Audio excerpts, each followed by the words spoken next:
Assalamualaikum warahmatullahi wabarakatuh. Di sini kami akan mempresentasikan hasil final project manajemen usaha perikanan tangkap.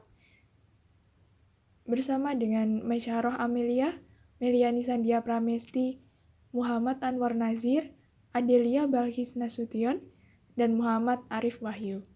Deskripsi usaha penangkapan alat tangkap gillnet Sumatera Utara 24 KT.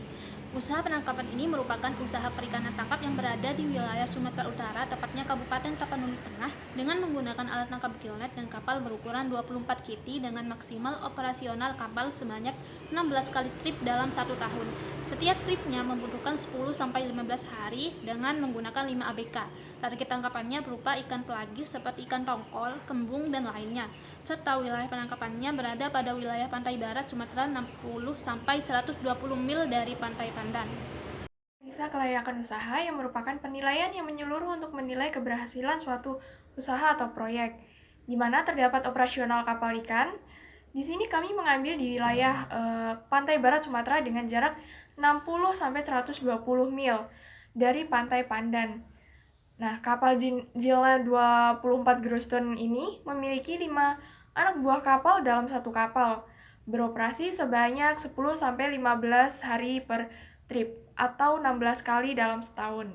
Selanjutnya, operasional cost yang merupakan biaya tetap yang dikeluarkan pada saat kapal beroperasi dalam keadaan siap berlayar, yang diantaranya bahan bakar berupa solar, lalu minyak pelumas, kos untuk anak buah kapal, biaya maintenance atau reparasi kapal, biaya lainnya dengan total keseluruhan mencapai Rp340.800.000. Pada pendapatan operasional didapat hasil tangkapan dengan harga jual rata-rata per kilogram ikan, terdapat pendapatan kotor per operasional dan pendapatan bersih per tahunnya. Pada investasi kapal ikan yang terdiri dari harga kapal, mesin kapal, alat tangkap, umur kapal, dan harga jual telah habis umur kapal. Selanjutnya dilakukan perhitungan kelayakan ekonomis kapal, yang diantaranya terdapat biaya investasi, annual revenue, operating cost, penyusutan investasi, penghasilan setelah dipotong pajak, dan kelayakan investasi. Selanjutnya yaitu perhitungan kelayakan ekonomis kapal perikanan. Yang pertama yaitu biaya investasi. Biaya investasi kapal adalah jumlah biaya yang harus dikeluarkan oleh pihak pemilik kapal untuk membangun atau membeli sebuah kapal. Dalam kasus ini, kapal diasumsikan umur ekonomis kapal adalah 10 tahun dan uang yang digunakan untuk investasi usaha ini semua berasal dari utangan bank dengan bunga flat 14% per tahun. Biaya investasi kapal yang digunakan pada kapal motor Dwi Jaya sebesar 400 juta rupiah. Yang kedua yaitu annual revenue. Annual revenue merupakan perbedaan antara jumlah muatan untuk pengangkutan ikan. Selain itu, annual revenue juga dapat dijadikan suatu cara untuk mengestimasi pendapatan kotor pada sebuah kapal penangkapan ikan. Nilai penerimaan dalam satu operasi penangkapan adalah 225 juta rupiah. Total trip selama 1 tahun sebanyak 16 kali, sehingga rata-rata total penerimaan selama 1 tahun adalah 3.600.000.000 rupiah. Operational cost. Perhitungan biaya operasional dibagi menjadi dua, yaitu satu, biaya tetap. Biaya tetap merupakan biaya yang harus dibayar setiap tahunnya untuk memperlancar operasional kapal dan tidak terkait langsung dengan operasional kapal. Biaya tetap meliputi gaji karyawan, gaji ABK, maintenance kapal, penggantian spare part, biaya asuransi, overhead, dan peralatan kantor dan dokumen-dokumen.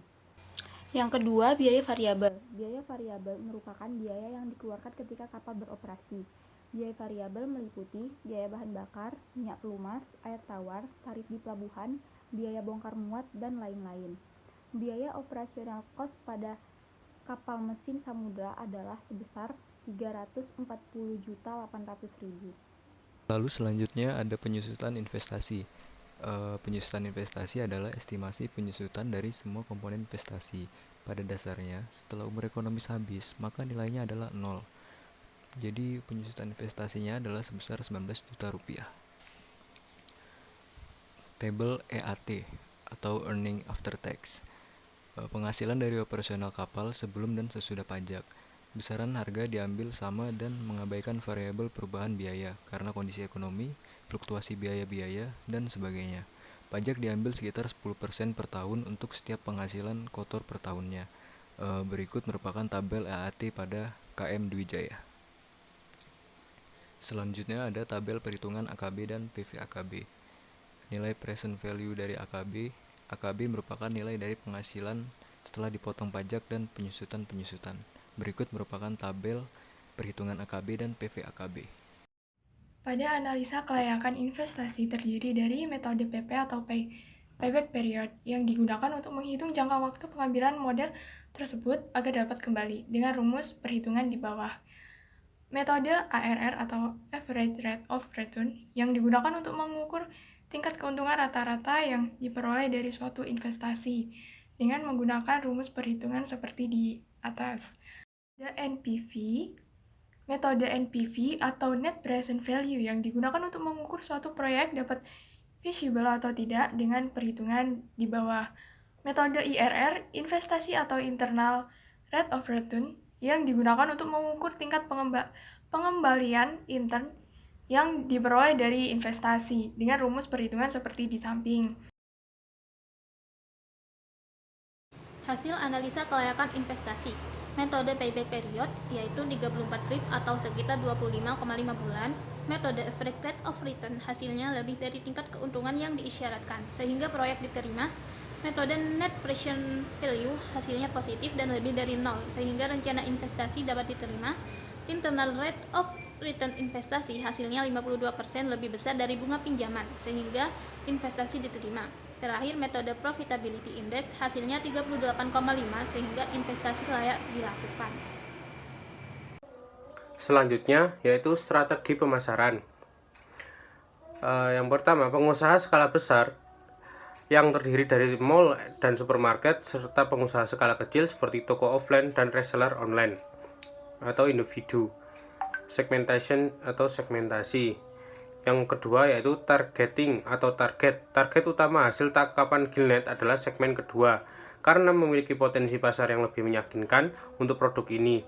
Para pembeli bisa langsung datang ke toko offline untuk memilih langsung ikan dengan kualitas terbaik hasil tangkapan dan bisa juga melalui online yang dipesan lewat reseller. Yang ketiga, yang terakhir, positioning atau posisi. Ikan yang berkualitas baik, tidak berformalin dan berbahan kimia, dan tentunya segar yang dilengkapi dengan kemasan terbaik. Hal itulah yang membuat pembeli untuk membeli ikan pada produk ini. Marketing mix atau bauran pemasaran hasil tangkapan kapal mesin samudra menggunakan konsep 5P, yaitu produk, price, promotion, dan proses. Yang pertama ada produk. Produk hasil tangkapan kapal mesin samudra yaitu ikan segar kualitas baik yang tidak mengandung formalin dan bahan kimia dengan kemasan yang terbaik. Place, hasil tangkapan kapal mesin samudra bisa dibeli via online maupun via offline. Price, harga hasil tangkapan kapal mesin samudra disesuaikan dengan permintaan atau kondisi pasar dan target pasarnya yaitu semua kalangan. Promotion yang dilakukan melalui media sosial. Dan terakhir proses jual beli produk ini sangat mudah karena bisa melalui online dan offline. Lalu yang terakhir ada pemasaran melalui media sosial. Pemasaran melalui media sosial bisa dilakukan melalui Facebook dengan postingan atau lini masa, lalu dengan YouTube menggunakan AdSense atau iklan, selanjutnya menggunakan Instagram dengan metode endorse, dan yang terakhir adalah TikTok dengan metode review. Baik, sekian dari presentasi hasil kerja kami. Sampaikan mohon maaf bila banyak kurangnya. Wassalamualaikum warahmatullahi wabarakatuh.